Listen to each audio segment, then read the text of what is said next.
Meus amigos, meus irmãos, aqui estamos mais uma vez, sejam todos bem-vindos ao Evangelho no Lar do Grupo Espírita Garimpeiro Jaluz.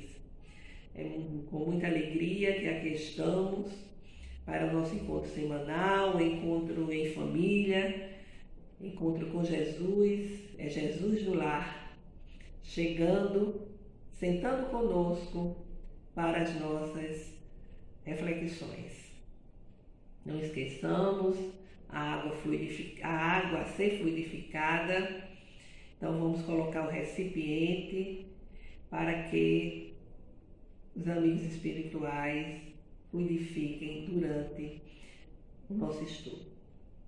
Então vamos fazer a nossa leitura preparatória, o livro Vinha de Luz, Espírito Emmanuel, Psicografia de Chico Xavier. É a leitura da mensagem 105. Paz do mundo e paz do Cristo. A paz vos deixo, a minha paz vos dou. Não vou lá dou como o mundo a dá. Jesus. João, capítulo 14, versículo 27. É indispensável não confundir a paz do mundo com a paz do Cristo. A calma do plano inferior pode não passar de estacionamento. A serenidade das esferas mais altas significa trabalho divino, caminho da luz imortal. O mundo consegue proporcionar muitos acordos e arranjos nesse terreno, mas somente o Senhor pode ortogar ao espírito a paz verdadeira. Nos círculos da carne, a paz das nações costuma representar o silêncio provisório das baionetas, a dos abastardos inconscientes e a preguiça improdutiva e incapaz.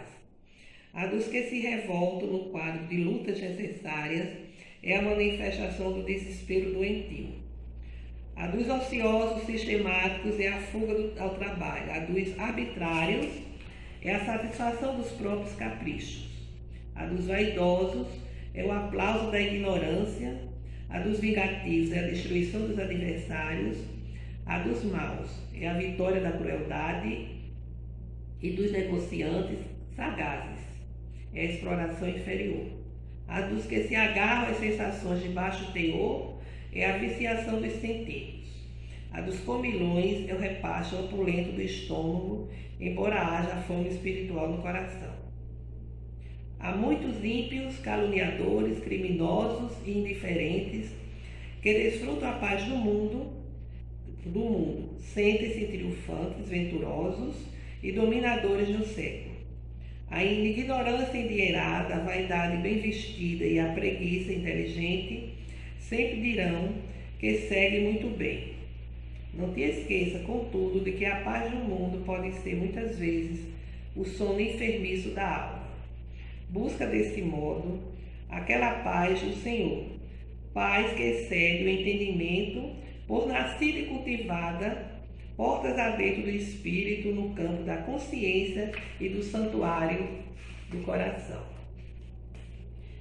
A reflexão em torno das palavras do Cristo, que Emmanuel faz, nos convida a buscar a paz do Cristo, que é a paz da consciência, cumpridora dos seus deveres, e a paz do coração, pelos bons sentimentos, pelas boas vibrações. Então, meus amigos, vamos fazer a nossa prece, elevar nossos corações, a nossa mente ao alto, pensar em Deus, nosso Pai, em Jesus, nos guias espirituais. Senhor Jesus, aqui estamos trazendo os nossos corações esperançosos quanto ao entendimento das lições que hoje serão estudadas. Dá-nos a vossa bênção para que tenhamos o entendimento das lições do vosso Evangelho, com relação às leis divinas, aos desígnios do Pai e, sobretudo, fortalece-nos para que possamos ser perseverantes na luta pela reforma íntima. Fica conosco, Jesus, agora e sempre. Que assim seja. Bem, meus amigos, estamos estudando o capítulo, o 10º capítulo, que fala sobre a bem-aventurança da misericórdia. Hoje nós temos uma passagem evangélica em que Jesus nos diz: reconciliar-se com os adversários. Reconciliai-vos o mais depressa com o vosso adversário, enquanto estáis com ele a caminho, a fim de que vosso adversário não vos entregue ao juiz, e que o juiz não vos entregue ao ministro da justiça, e que não sejais aprisionados. Eu vos digo em verdade, que não saireis de lá, enquanto não houveres pago até o último centil. Mateus capítulo 5, versículos 25 e 26. Bem, meus amigos, mais uma vez aqui temos o enfoque no perdão. Porque quando Jesus orienta para que a gente vá se reconciliar com o nosso adversário, é na busca do entendimento, é na busca do perdão. E é uma advertência para todos aqueles que desejam viver livres, viver em harmonia, se libertar do peso amargo, da mágoa, do sentimento de culpa. É fazer a nossa parte, aquilo que diz respeito somente a nós mesmos, independentemente do outro, independentemente daquele com o qual conflitamos. Porque o perdão, ele tem mão dupla. Ou seja, tanto nós necessitamos de perdão, como precisamos perdoar. Então, se o outro não quiser se reconciliar, aí a responsabilidade é dele. Então, que nós sejamos aquele que guarde a consciência tranquila de quem se reconciliou consigo próprio, inclusive, e buscou um encontro com o seu irmão para equacionar o perdão. E quando a gente fala na reconciliação, no perdão, Jesus não coloca limite, como já vimos. Vai desde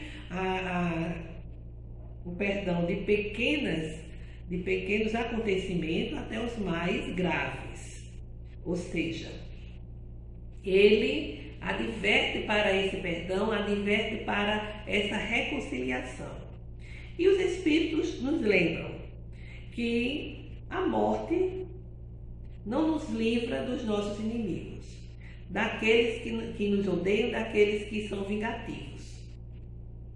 Então, é necessário essa reconciliação enquanto estivermos a caminho ao lado do nosso adversário. Porque depois que a morte chega e nos arrebata para o outro lado da vida, dependendo do que ocorreu, essa perseguição já se instala além túmulo. Por quê? Porque o nosso irmão desencarnou com desejo de vingança e nós não aproveitamos aqui a nossa passagem pela terra para corrigir o nosso erro, para pedir perdão, para perdoar. Aí a gente vai reencarnar. Ele permanece muitas vezes no mundo espiritual. É aí onde muitas obsessões acontecem. Estamos em um outro corpo físico, mas ele nos identifica pela nossa vibração. E vai nos influenciar, nos perturbar numa dimensão que pode ser grave. Depende muito do tipo de compromisso que nós assumimos. Depende muito também do que ainda trazemos em nós mesmos em termos de sentimentos inferiores. Aí a obsessão se instala, que pode ser uma influência mais simples, mas pode chegar a uma subjugação, a uma possessão. Não sabemos. E tudo exatamente por conta do nosso orgulho.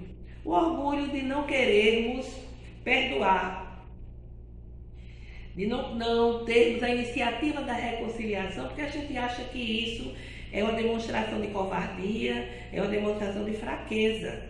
Possa ser aos olhos dos homens que têm na vida como uma experiência apenas física.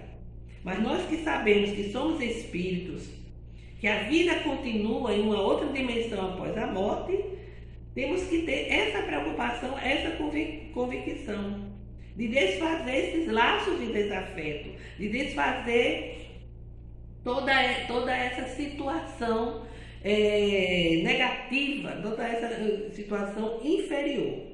E Deus permite que essas obsessões ocorram, porque nós estamos em sintonia com o nosso inimigo, pelo nosso passado de erros e porque as nossas vibrações na atual conjuntura ainda são vibrações deletérias. É uma questão de sintonia, a cada um segundo as suas obras. E se por orgulho nós não quisermos quem quer que seja, não quiser uma reconciliação, pelo orgulho que ainda trazemos, e a morte chegar, vai nos pegar em débito perante as leis divinas, as leis que presidem as relações dos homens entre si. Aí é quando Jesus diz que nós seremos entregues ao juiz, que ele vai nos entregar ao ministro da Justiça e seremos conduzidos à prisão, onde ficaremos até pagarmos o último centavo. O que seria isso? O juiz é a nossa própria consciência. A nossa consciência nos mostrando os crimes, os erros cometidos, né? As nossas ações de ódio, de desamor, o prejuízo que ocasionamos ao nosso próximo. E vai, assim, essa consciência vai nos entregar perante as leis divinas. É o ministro. E vamos ser conduzidos a reencarnações dolorosas, muitas vezes expiatórias, que é a prisão. Que vamos ficar nesse círculo de encarnações difíceis, de dor e sofrimento, até pagar o último centavo, ou seja, até quitarmos aquele débito. É esse o sentido das palavras de Jesus. Então, quando Jesus, inclusive, ele diz que não sairás da cadeia enquanto não pagares o último centavo, também aqui tem um ensinamento, que os chamados pecados, eles, não há pecado irremessível, assim como não há uma pena eterna. Você vivencia aquela situação, você vence aquele débito e volta, sai da cadeia, vamos assim dizer, porque cumpriu o seu compromisso perante as leis divinas. Então, a reconciliação com o próximo, ela é tão relevante que Kardec trouxe uma outra passagem evangélica que tem a ver com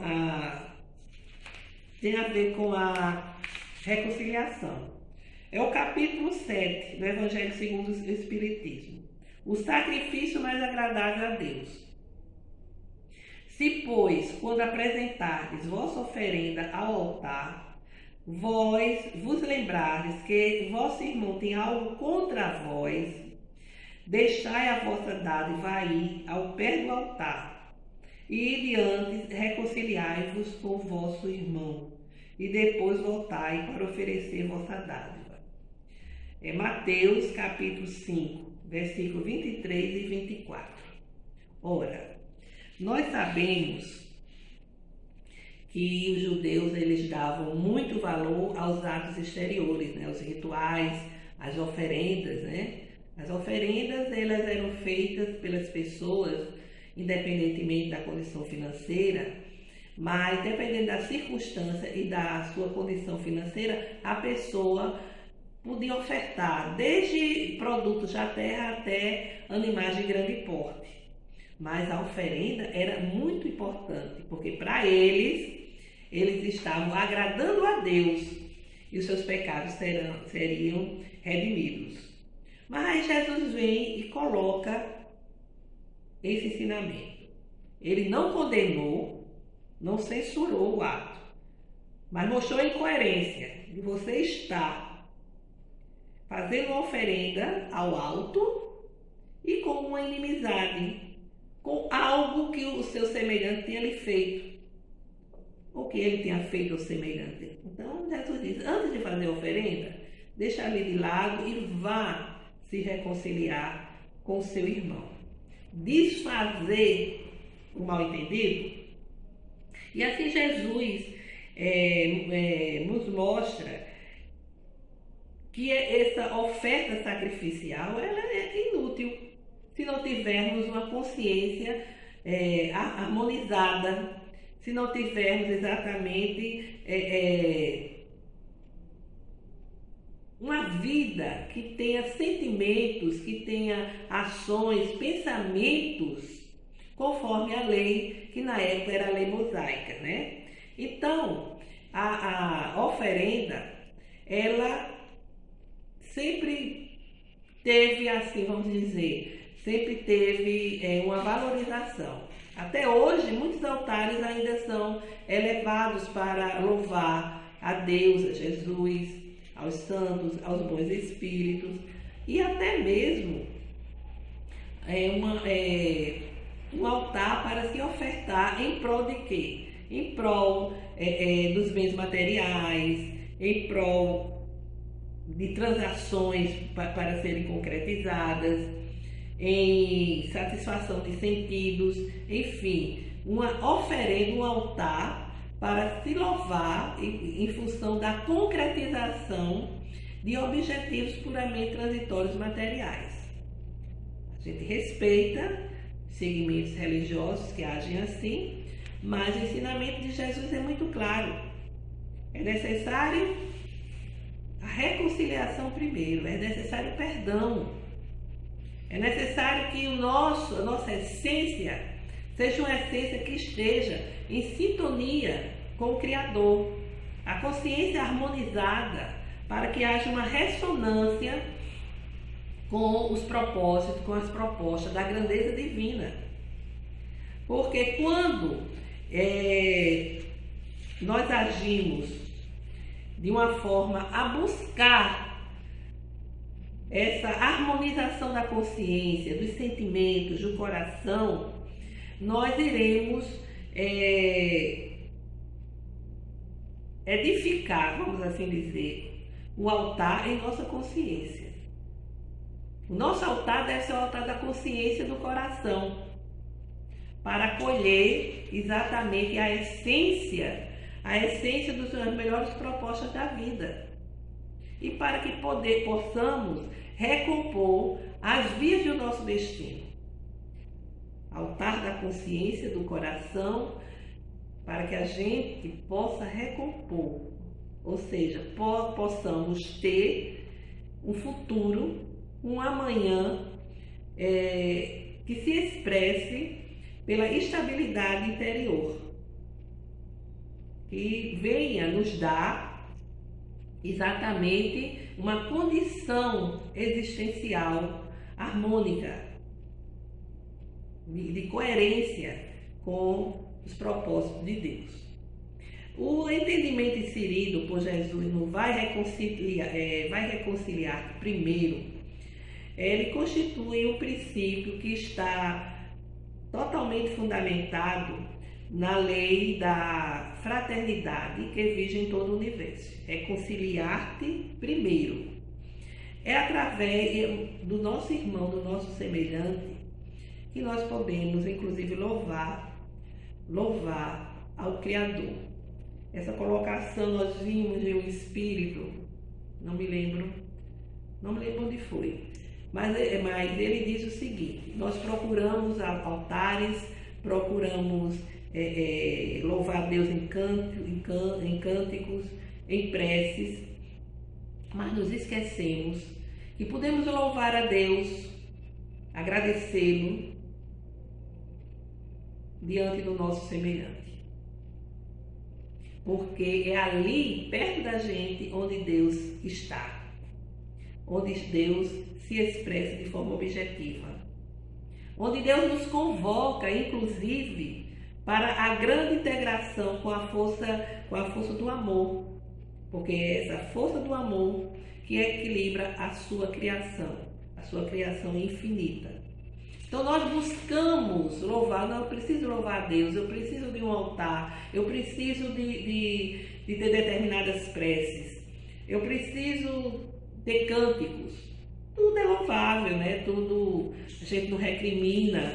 Mas o que Jesus nos ensina, que esses atos exteriores precisam estar coerentes com a nossa vida, com a nossa maneira de ser. Nós não podemos louvar com atos exteriores se o nosso coração está cheio de ressentimento, de mágoa, de intrigas, se temos desafetos na família, desafetos por aí, assim, no ambiente de trabalho, nos grupos onde nós participamos, é totalmente contrário ao que Jesus nos ensina. Daí a recomendação dele: reconciliar-te com o vosso adversário enquanto estás a caminho com ele, que é mais fácil. Enquanto estamos aqui, lado a lado, buscarmos essa reconciliação. Então, meus amigos, mais uma mensagem do Evangelho que traduz exatamente os ensinamentos do Mestre. Vamos fazer as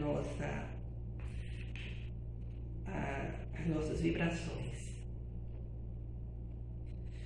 Elevar nossos corações a Deus, nosso Pai, a Jesus, nosso Mestre Senhor, aos guias espirituais, rogando pela paz e a fraternidade entre os povos, rogando para que os governantes hajam com justiça social, pela coesão do movimento espírita em torno do Evangelho do Mestre, dos ensinamentos da codificação, pedir por todos os sofredores nos seus planos da vida, por nossas famílias, para que o Evangelho chegue aos lares,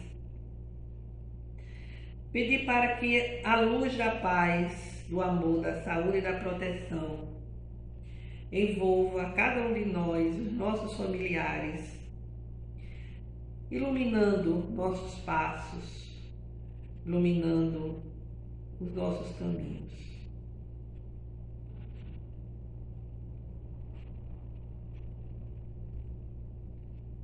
Nosso Pai que estás em toda parte, santificado e glorificado seja o vosso nome no louvor de todas as criaturas. Que venha a nós o vosso reino de amor e sabedoria, que a vossa vontade se cumpra aqui na terra e em todos os ciclos espirituais. O pão nosso do corpo e do espírito dá-nos hoje.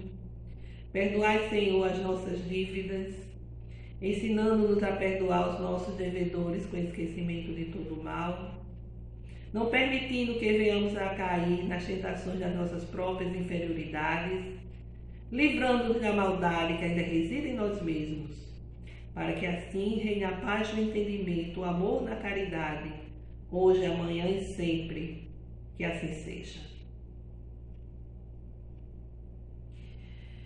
Com esta prece, agradecidos a Deus, a Jesus, por esses momentos de estudo, de reflexão, encerramos o Evangelho no Lar, desejando a todos uma semana de saúde, paz e harmonia.